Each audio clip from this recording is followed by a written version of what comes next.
Hello viewers, मैं हूं पुष्पेंद्र और आप देख रहे हैं मेरा यूट्यूब चैनल बिटकोड रेफरेंस। दोस्तों, सी प्रोग्रामिंग सीरीज़ के इस वीडियो में हम चर्चा करने वाले हैं कीवर्ड्स और आइडेंटिफायर्स के बारे में।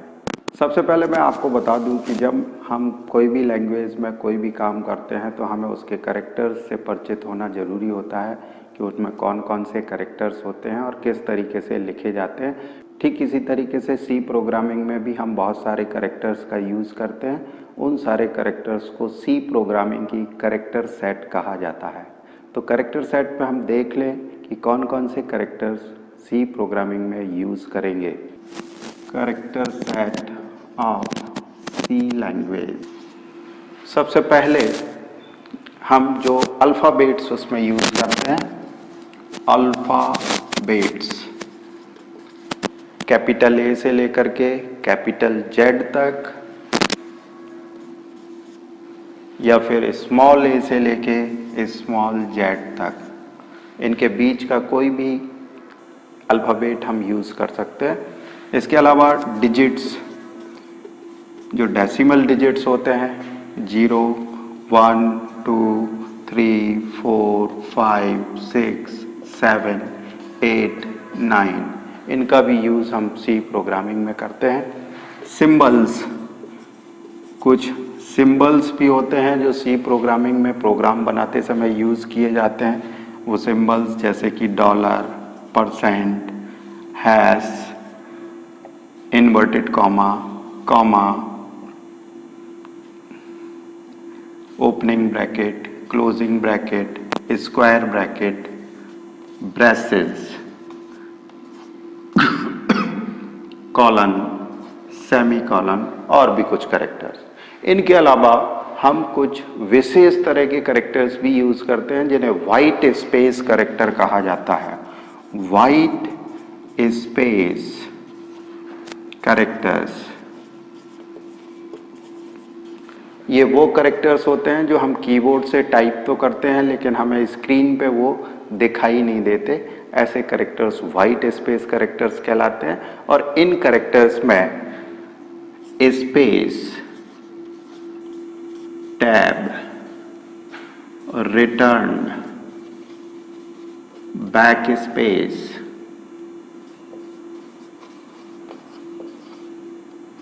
फॉर्म फीड, न्यू लाइन,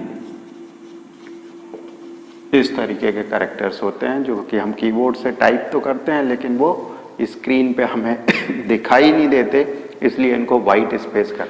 तो ये सी के कैरेक्टर सेट में जो कैरेक्टर्स यूज़ किए जा रहे हैं वो कौन कौन से हुए। अल्फ़ाबेट्स हम यूज़ कर रहे हैं, ए से लेके जेड तक, कैपिटल में हो सकते हैं या फिर स्मॉल में भी हो सकते हैं। डिजिट्स का इस्तेमाल भी करते हैं, 0 से लेके 9 तक की किसी भी डिजिट का इस्तेमाल किया जा सकता है। सिंबल्स का यूज़ भी करते हैं हम, dollar, percent, hash, inverted comma, comma, opening bracket, closing bracket, square brackets, braces, colon, semi colon और भी कुछ कैरेक्टर्स।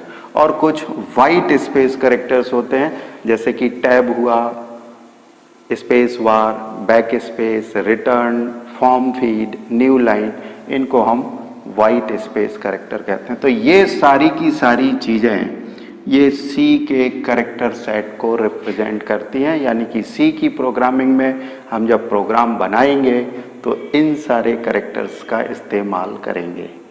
और अब बात करते हैं हम टोकन।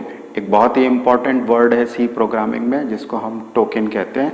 सी का जब भी हम कोई प्रोग्राम बनाते हैं तो उसमें जो छोटे छोटे से एलिमेंट्स होते हैं उनको टोकन कहा जाता है। चाहे वो पंक्चुएशन मार्क हो या फिर कोई वर्ड लिखा हुआ हो या फिर कोई सिंबल हो, तो उनको टोकन कहा जाता है। टोकन, तो टोकन क्या है?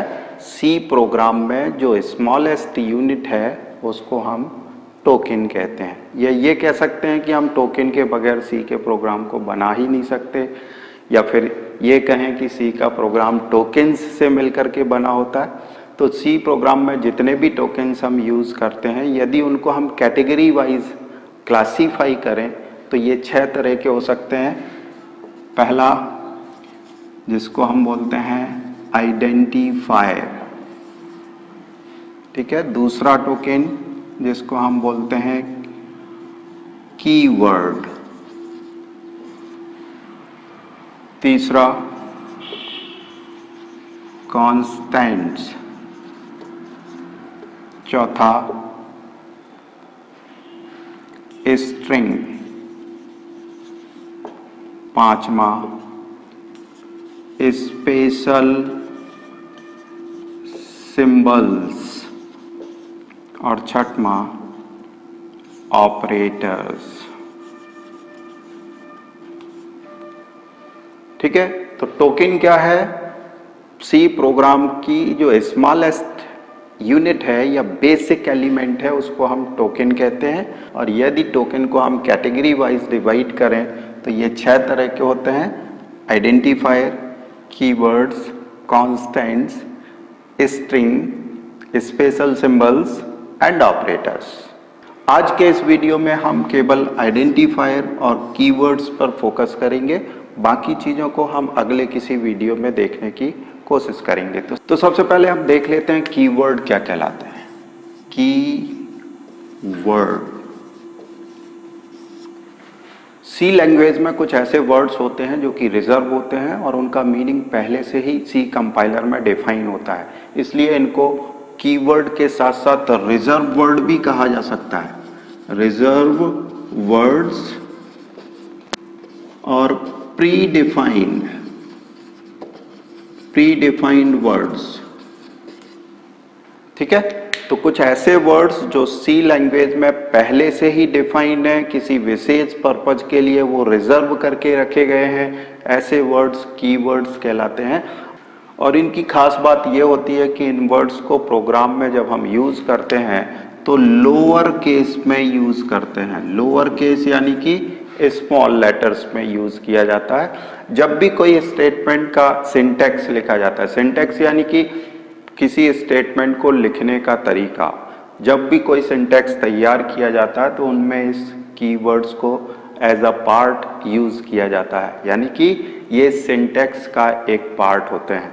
तो जिस पर्पज के लिए ये सी लाइब्रेरी में डिफाइन किए गए हैं, केवल उन्हीं पर्पज को गेन करने के लिए ही आप इनका उपयोग करते हैं। इनके मीनिंग को आप चेंज नहीं कर सकते, इनका मीनिंग कंपाइलर में पहले से ही डिफाइंड होता है।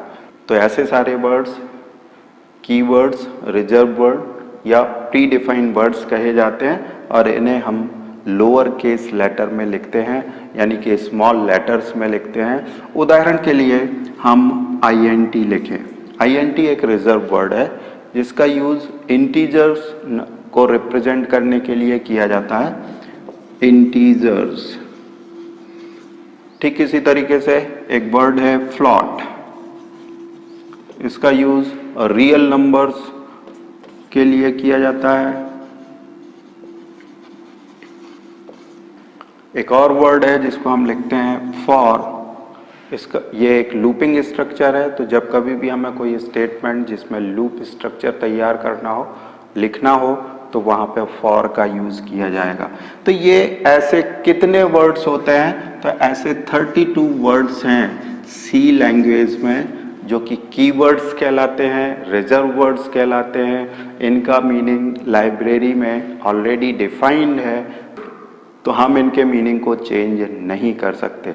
कीवर्ड की सिंपल डेफिनेशन, ऐसे वर्ड्स जो सी लाइब्रेरी में पहले से डिफाइंड है, रिजर्व वर्ड्स कहलाते हैं या इनको कीवर्ड्स भी कहा जाता है।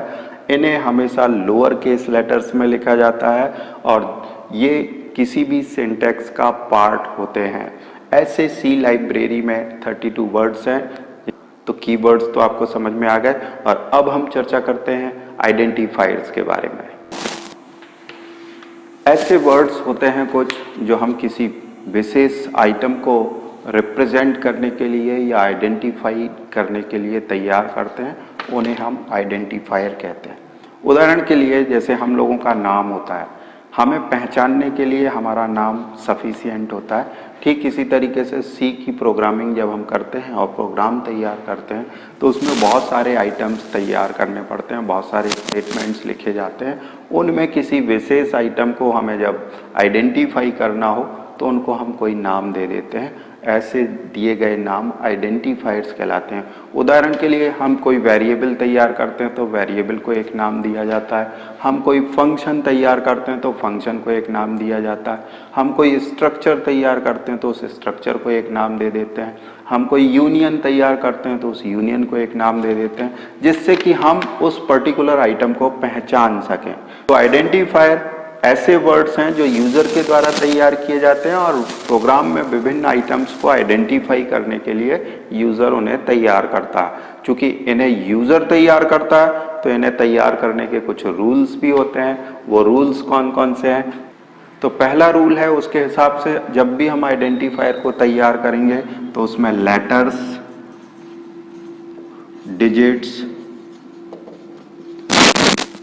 और अंडरस्कोर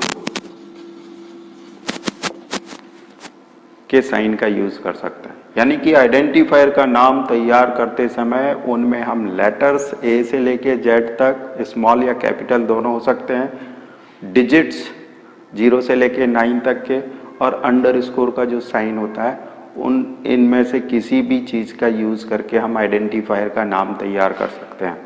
इसके अलावा कोई विशेष सिंबल यूज नहीं किया जाएगा।